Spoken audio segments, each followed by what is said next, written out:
Assalamualaikum, hai anak-anak. Bagaimana kabarnya hari ini? Semoga selalu sehat dan selalu semangat belajar ya. Baik anak-anak, bersama dengan Bunda Heni, kita akan belajar Bahasa Indonesia kelas 6 SD, yaitu tentang teks laporan hasil pengamatan. Dan kita akan belajar mengetahui informasi dalam teks laporan hasil pengamatan yang dibaca dan didengar, dan menulis teks laporan pengamatan.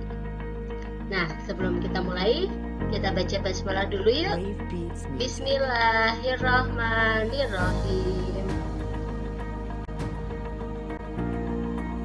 Teks laporan hasil pengamatan adalah laporan yang dibuat berdasarkan hasil penelitian atau pengamatan secara langsung atau fakta untuk menginformasikan kepada orang lain. Laporan hasil pengamatan berisi informasi tentang suatu objek atau kejadian yang meliputi nama kegiatan, lokasi atau tempat, waktu, dan hasil pengamatan.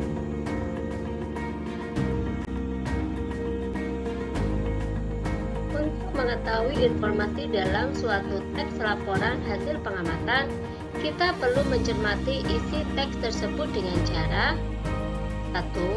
Membaca setiap bagian laporan dengan seksama. 2.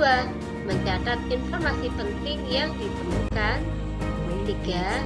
Menjawab pertanyaan berdasarkan teks laporan tersebut.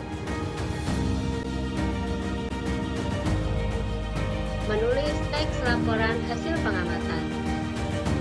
Sebelum membuat teks laporan, kita perlu memperhatikan waktu, tempat, suasana, hingga proses dari peristiwa atau objek yang diamati.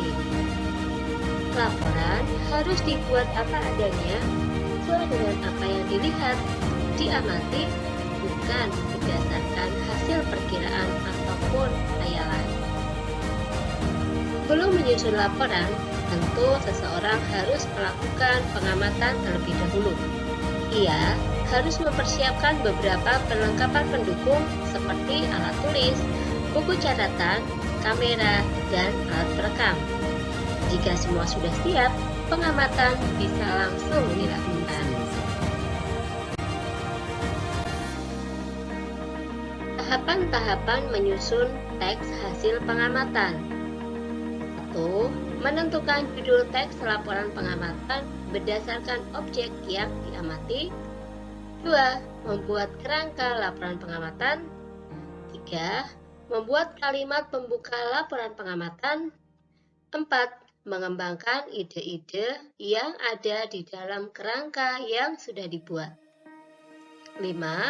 Membuat kalimat penutup.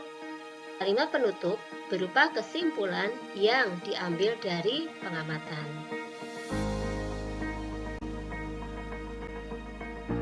Struktur laporan hasil pengamatan. 1. Nama pengamat. 2. Hal yang diamati. 3. Waktu pengamatan. 4. Tempat pengamatan. 5. Tujuan pengamatan.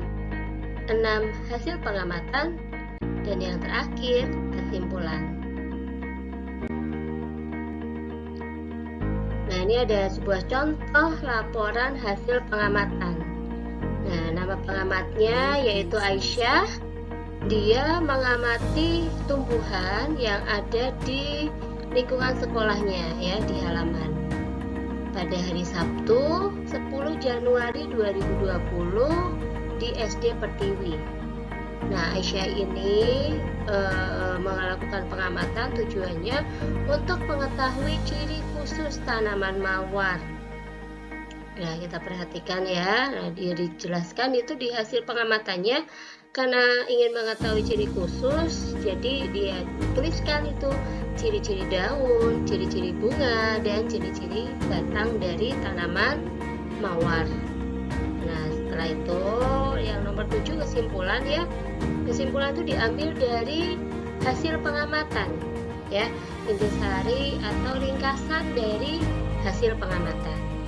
Nah, kita simpulkan itu. Jadi bunga mawar adalah jenis tanaman yang berbatang keras dan berkayu. Tanaman mawar penuh dengan duri, namun memiliki bunga yang berwarna indah. Merah, putih, dan merah muda adalah beberapa jenis tanaman bunga mawar. Jadi kesimpulan itu diambil dari hasil pengamatan ya anak-anak ya. Nah, sudah selesai penjelasan dari Bunda. Semoga penjelasan Bunda ini bisa kalian pahami dan juga kalian cermati. Terima kasih. Kita akhiri dengan membaca hamdalah bersama-sama. Alhamdulillahirrabbilalamin. Tetap jaga kesehatan, tetap semangat belajar. Wassalamualaikum warahmatullahi wabarakatuh.